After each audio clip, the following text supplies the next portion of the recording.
esperando o pessoal conectar por aí, pra gente poder começar.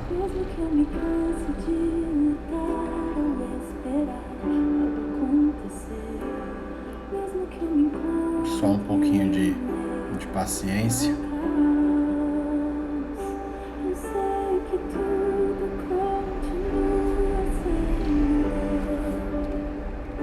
Pronto, meu amor já chegou.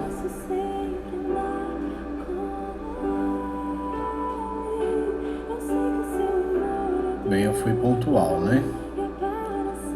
Paz, Cíntia. Aos poucos o pessoal tá chegando.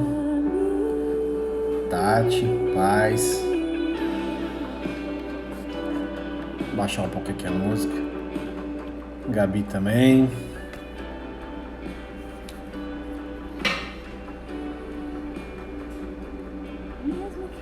Dan. Paz, Tati. A Teca. Paz, Dan.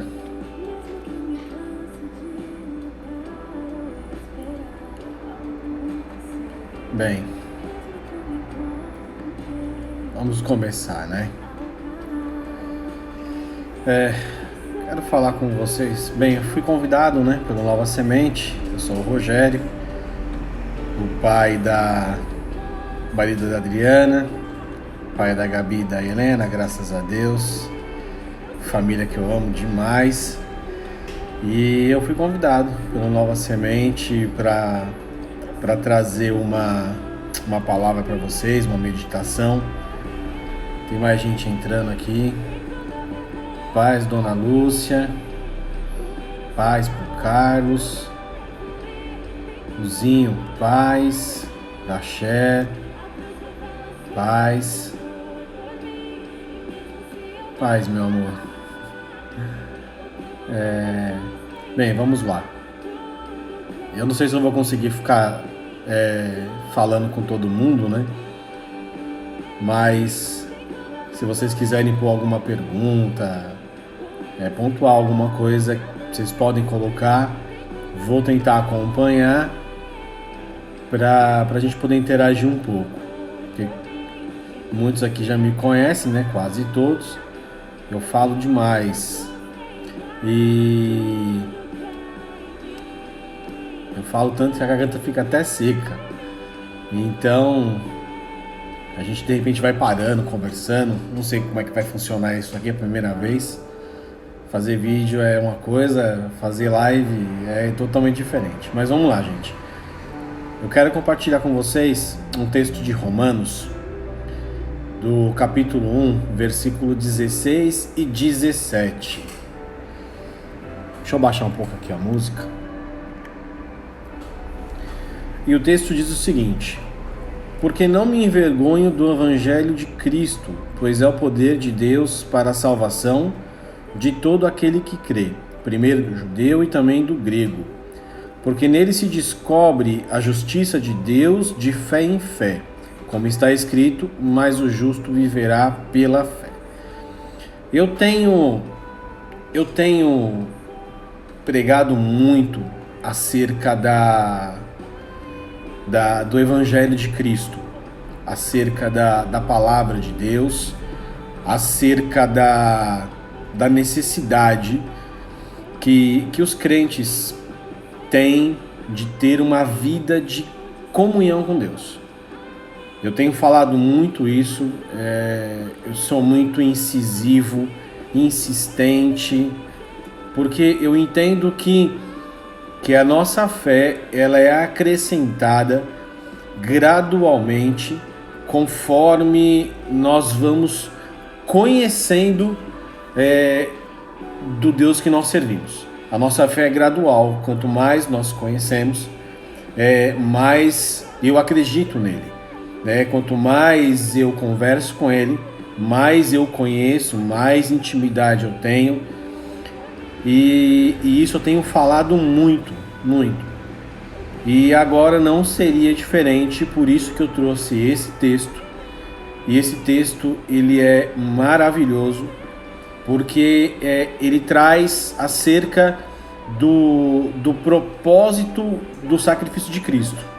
Ele fala do Evangelho, ele fala do poder, ele fala da salvação, ele fala da fé, ele fala sobre o crer, ele fala sobre vida. Essa palavra, esse texto de Paulo, ele é muito rico acerca daquilo que Deus quer para as nossas vidas, daquilo que Deus permitiu através do sacrifício de Cristo. E interessante que esse livro de Paulo, essa carta aos Romanos, ela fala muito mais sobre o Evangelho do que os próprios livros Mateus, Marcos, Lucas e João. Depois eu posso passar isso para vocês, mas se a gente somar a quantidade de vezes que os outros apóstolos mencionam o Evangelho, seja ela de uma forma direta ou indireta, ainda assim é menor do que o apóstolo Paulo escreve.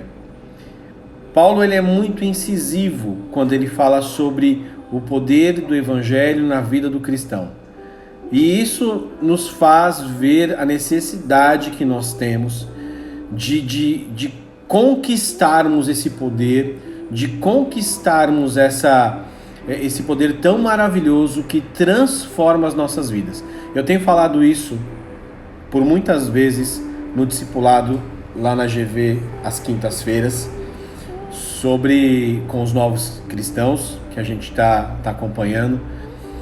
E eu falo para eles, e talvez eu tenha falado isso em todas as aulas que nós tivemos, enquanto toda a turma estava reunida, sobre a questão de transformação. Eu falo para eles que a partir do momento que eles permitirem, através das leituras bíblicas e através da oração, que se eles se permitirem ter esse contato com Deus, eles vão descobrir um poder sobrenatural que eles nunca tiveram, que eles nunca viram e nunca sentiram. E essa é a proposta desse texto de Paulo. Inclusive, eu deixei anotado aqui para que vocês leiam o livro de Romanos. O livro de Romanos, eu tenho até um texto que eu escrevi e eu mandei isso inclusive para o pessoal também do discipulado, porque é a mais completa história da necessidade do cristão sobre a vida de Cristo. Esse é um livro que ele fala sobre salvação, justificação, santificação e glorificação. A gente vai ver sobre... eu detalhei bastante, né, a questão de algumas palavras que tem nesse texto. E esse livro de Romanos, ele é muito completo. Ele é muito rico de informação sobre a vida que nós temos que ter, sobre a vida que nós precisamos levar, sobre a vida que nós precisamos viver diante de Deus. Então, em nome de Jesus, se vocês não tiverem nenhum plano de leitura, ultimamente tem só lido sem ser específico, leia o livro de Romanos, medite sobre o livro de Romanos, deixa Deus falar com vocês e mostrar o poder do Evangelho através desse livro, tá bom? Vamos lá. Já foi quase 10 minutos, gente. Vocês não ficam bravos comigo não, tá? Eu falo muito mesmo, mas vamos lá. Desse texto de Romanos, eu separei algumas palavras que eu acho que são essenciais para a gente conseguir entender. O que eu vou tentar fazer hoje, obviamente, que é muito diferente do que a gente está acostumado a fazer na igreja, porque a proposta aqui é trazer uma meditação para vocês. Não vai ser do nível de uma ministração na igreja, até porque eu estou muito à vontade aqui, estou muito confortável, estou na minha cadeira, né? Estou ouvindo musiquinha de fundo. Então, assim, vai ser muito diferente da ministração. Mas vamos lá. Eu separei algumas palavras. A primeira delas me envergonho na verdade. Por que Paulo cita vergonha? Por que ele diz que ele não se envergonha? É interessante a gente entender um pouquinho, e bem rápido, a história de Paulo. Paulo ele era romano, e a gente sabe que Paulo perseguia os cristãos, matava os cristãos, e a cidade de Roma, o Império de Roma, eles eram contra o Evangelho. Inclusive eles ridicularizavam aqueles que eles chamavam de serem os fanáticos religiosos. Eles não levavam a sério a questão da doutrina da ressurreição. E aí, quando a gente fala de ressurreição, a gente fala sobre o processo de crucificação, desde o nascimento de Cristo até a morte e ressurreição dele. Os romanos, os gregos, eles não aceitavam. Então Paulo tinha uma história muito grande com o povo de Roma. Ele tinha uma história muito intensa. E aí Paulo ele se converte e tem uma vida agora de intimidade com Deus. Então quando ele chega em Roma, ele já diz: olha, não me envergonho. Por quê? Antes Paulo perseguia a igreja, Paulo matava os cristãos. E agora Paulo ele não persegue, mas ele prega. Ele prega a palavra que antes era ridicularizada, até por ele. Por isso ele diz: não me envergonho. Segunda palavra, evangelho. Essa palavra ela se perdeu muito nas ministrações, nas igrejas. Dificilmente a gente ouve essa palavra. E eu peguei a tradução dela, do grego é evangelium. O significado todos nós conhecemos, é a boa mensagem, é as boas novas sobre Cristo. E quando falo boas novas sobre Cristo, a gente fala obviamente sobre salvação. E obviamente que também não é só da forma que nós recebemos, tá? Não é só da forma que nós recebemos, mas é também da forma que nós falamos. Ou seja, boas novas, evangelho, é tanto a forma recebida através de uma ministração, como também a ministração através das nossas vidas para alcançar outras pessoas. Outra palavra que eu separei é poder, e essa eu gosto muito. Por quê? Primeiro porque diz que o evangelho é o poder de Deus. Diz que o evangelho é o poder de Deus. E é interessante a gente entender o que é poder. Porque poder existem muitos significados, muitas traduções, existem muitas coisas para se explicar. Por exemplo, na própria palavra a gente vai encontrar poder em 4 formas distintas. Eu não sei, gente, grego, tá? Não sei grego. Vocês me conhecem, eu não sei grego. Mas eu sempre me arrisco em falar as pronúncias porque eu acho interessante. Por exemplo, exousia, que significa autoridade. A outra é escuros ou eschuros, que significa força física. Kratos, que significa o poder de domínio. E nós temos essa que é a palavra que o apóstolo utilizou nessa passagem, que é dínamos ou dunamis, que é esse poder que é gerado pelo Espírito Santo, que é esse poder que ele é contínuo, ele é constante, e é desse poder que Paulo está falando, o poder que é gerado através do Espírito Santo, o poder que gera milagre, o poder que gera força, o poder que gera conversões, o poder que gera o crescimento da igreja. Lá em Atos 4,33 fala assim: com grande poder os apóstolos continuavam a testificar da ressurreição do Senhor Jesus, e grande favor estava sobre eles. Ou seja, Esse poder que Paulo está falando aqui é o poder que é gerado através do Espírito Santo em nossas vidas. É esse poder que através do Evangelho, através da palavra de Deus, que nós liberamos sobre a vida das pessoas, é esse poder que é o poder de salvação na vida das pessoas. Por isso que é muito, mas muito importante que a gente tenha o conhecimento do que é o Evangelho, do que é a palavra de Deus. Eu já disse isso para algumas pessoas e vou dizer isso o tempo todo. Não é somente... não é a palavra, ela só traz libertação a partir do momento que nós a conhecemos. Só saber que ela existe não traz libertação. Agora, conhecer a palavra, e quando digo conhecer a palavra, não é apenas saber que ela existe, mas é na aplicação do dia a dia, é aplicar ela em nossas vidas.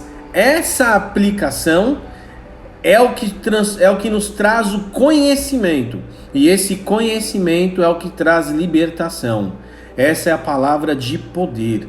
Essa é a palavra de poder para salvação na vida das pessoas. É por isso que nós precisamos, como cristãos, nos revestirmos desse poder, irmos atrás dessa palavra e fazer como eu estou fazendo hoje, com muita paciência, destacar todas as questões possíveis acerca de todas as palavras que tem aqui, para que a gente tenha mais autoridade.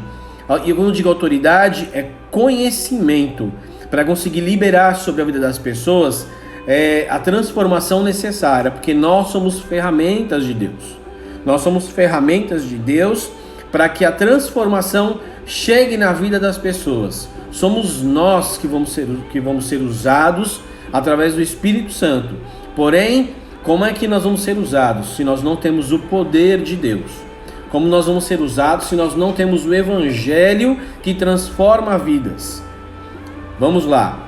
Outra palavra que eu separei: crer. E crer é acreditar, consequentemente confiar, e especialmente confiar a nossa vida a Cristo. Então, voltando, porque não me envergonho do Evangelho de Cristo, pois é poder de Deus para a salvação de todo aquele que crê. Ou seja, tem mais gente chegando aí, tem gente que eu nem conheço, gente. Ana, a sobrinho, pais. Vamos lá, de novo. Crer, não basta somente crer. Crer é confiar, é entregar. E como é que nós cremos? Como nós vamos entregar as nossas vidas? Como nós vamos conseguir ter esse poder, acreditar nesse poder gerado através do Espírito Santo, se nós não conhecemos? Aqueles que me conhecem já sabem. Eu falo muito sobre leitura da palavra de Deus. Eu falo muito sobre conhecer a Deus, sobre ter intimidade com Deus. E eu incansavelmente eu vou falar sobre isso, porque eu sei que é isso que vai trazer transformação de vidas. O que traz transformação de vidas não é termos cultos onde o poder de Deus se manifeste de uma forma e somente naquele culto onde a gente se alegra. É muito bom ter esses momentos. É muito bom a gente ver o agir de Deus através de nós. É muito bom ver o agir de Deus através das nossas vidas. Só que, para muitas pessoas, o agir é só nos domingos. E ele pega o agir de tabela de outro irmão que está na unção. Ou seja, ele chega na igreja, faz parte dessa comunhão entre todos, e aqueles que têm buscado a Deus, Deus abençoa. Aqueles que entregam as suas vidas no culto, Deus responde. Temos o culto abençoado. E alguns irmãos que apenas aparecem no culto aos domingos acabam também recebendo um pouco dessa unção. Mas isso não é suficiente. Isso não é suficiente para que haja uma vida transformada. Isso não é o suficiente para que haja uma vida de intimidade. Isso não é o suficiente. O poder de Deus se dá através do Evangelho. Evangelho que é a palavra de Deus através de Cristo, através do plano de salvação, que é isso que vai nos trazer vida. E é isso que vai gerar em nós poder de Deus. Vamos lá. E porque nele se descobre. Esse eu achei bem interessante, essa palavra, descobre. Em algumas traduções ela vai estar revelada. Essa palavra é a mesma palavra. Essa palavra descobre ou revelada é a mesma palavra de Apocalipse 1:1. É a primeira palavra, porque o livro de Apocalipse fala, logo no começo, revelação de Jesus Cristo. Ou seja, vamos voltar de novo. O Evangelho de Cristo, que é o poder de Deus para a salvação para aquele que crê. Porque nele se descobre o quê? O plano, o projeto, os propósitos, o amor, a misericórdia, tudo aquilo que envolve desde o nascimento de Cristo, ou aliás, desde a concepção do plano de salvação lá no Éden, até a consumação, até a glorificação. Lembra que eu falei sobre o livro de Romanos? Ele fala sobre salvação, justificação, santificação e glorificação. Ou seja, porque nele se descobre, no poder de Deus, no Evangelho, nós descobrimos, nós temos a revelação de tudo aquilo que Deus quer para as nossas vidas, de tudo aquilo que Deus quer para as nossas vidas e de tudo aquilo que Ele preparou para nós. Só que nós só vamos conseguir descobrir, só vamos conseguir ter essa revelação a partir do momento em que nós vivermos o poder de Deus, o Evangelho de Deus. Quando nós vivermos e acreditarmos nessa palavra, e acreditarmos nessa transformação, se nós conseguirmos compreender isso, nós vamos conseguir descobrir. E quando nós descobrimos, quando aqueles que ainda não descobriram entenderem o poder de Deus, a palavra de Deus, a fé que há nisso, vai haver transformação da sua vida. Então, vou falar de novo. Se você não tem lido a palavra de Deus, se você não tem meditado nela, se você não tem separado um período de oração, se você não tem feito nada disso, se você é aquele cristão que só aparece na igreja aos domingos, e aí é abençoado porque a palavra de Deus, ela tem esse poder de nos abençoar. Às vezes, não, obviamente que não só de abençoar, mas também de nos constranger às mudanças. Mas se você é desses que de domingo aparece só para cumprir tabela, meu querido, em nome de Jesus, mude a sua vida. Porque o Espírito Santo, ele quer que você mude. Ele quer gerar em você esse poder de transformação, esse poder, esse dunamis, esse poder constante, esse poder que ele não para, ele é contínuo. Ele quer gerar isso na sua vida. Ele quer gerar isso na sua vida. Só que ele só vai conseguir gerar isso na sua vida se você fizer a sua parte. E disso eu também tenho cansado de falar. Deus tem as responsabilidades dele. E não se preocupe, Deus vai cumpri-las todas. Você precisa cumprir a sua parte e a sua responsabilidade. Buscar a Deus é sua responsabilidade. Orar é sua responsabilidade. Meditar é sua responsabilidade. Enquanto você não fizer isso, você não vai viver uma vida de transformação. Você não vai viver uma vida de milagre. Você não vai viver uma vida onde você consegue alcançar aquilo que você quer. E, de novo, eu não falo sobre bens materiais. Eu não falo sobre você ter carro, casa, dinheiro. Eu não falo disso, porque isso é o que menos importa na nossa vida. Deus pode nos dar, Ele pode e vai nos dar. Mas isso não tem nada a ver. Eu estou dizendo de intimidade, de transformação, de poder ser usado por Deus para alcançar outras vidas, de ser usado por Deus para ser ferramenta de bênção na vida de outras pessoas. É disso que eu estou falando. Vamos lá de novo. Porque dele se descobre a justiça. Outra palavra que eu separei, justiça. Gente, já deu 25 minutos. Eu prometo que eu vou terminar. Não, não prometo não, porque sempre que eu falo que eu prometo, eu não consigo cumprir. Vou tentar terminar em 5 minutos. Vamos lá, ó. Justiça. Justiça. Justiça eu acho interessante a gente falar para que a gente possa entender a justiça de Deus, de fé em fé. A justiça de Deus, como a Bíblia fala que não há nenhum justo, nenhum sequer.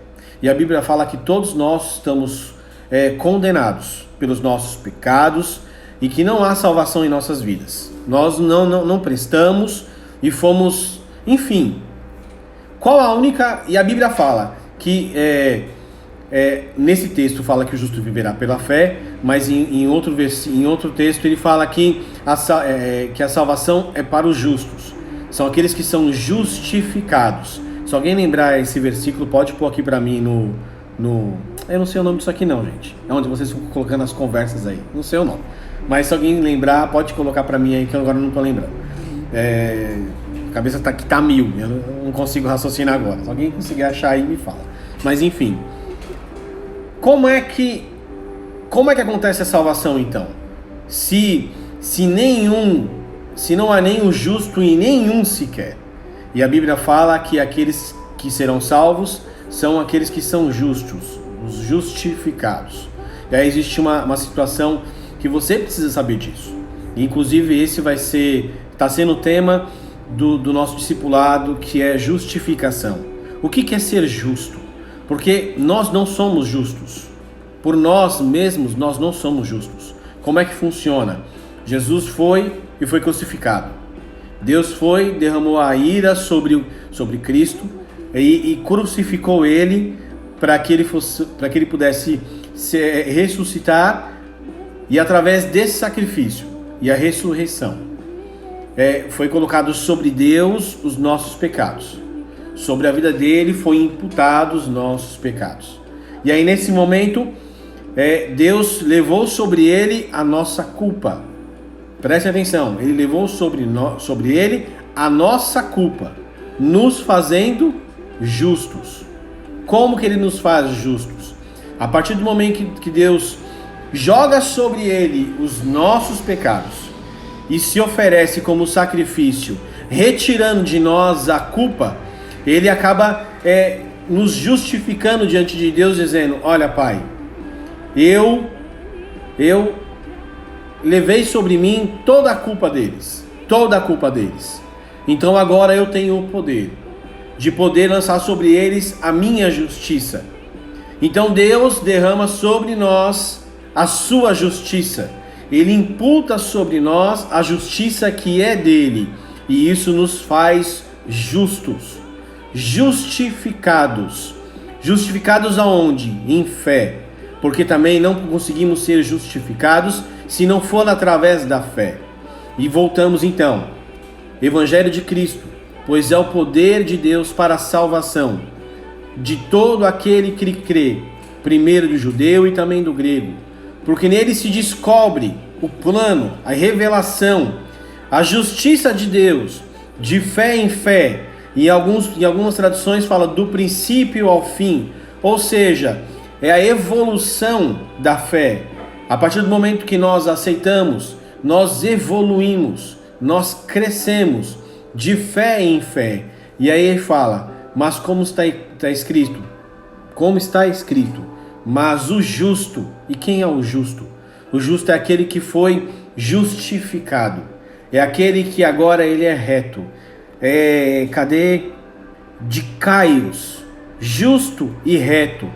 Em caráter, em atitudes. O justo é aquele que busca ter o caráter de Cristo. É aquele que busca ter as virtudes de Cristo. É aquele que busca ter uma vida transformada. É aquele que busca ter uma vida de santidade. Santidade. E aí ele diz: mas o justo viverá pela fé. Meia hora.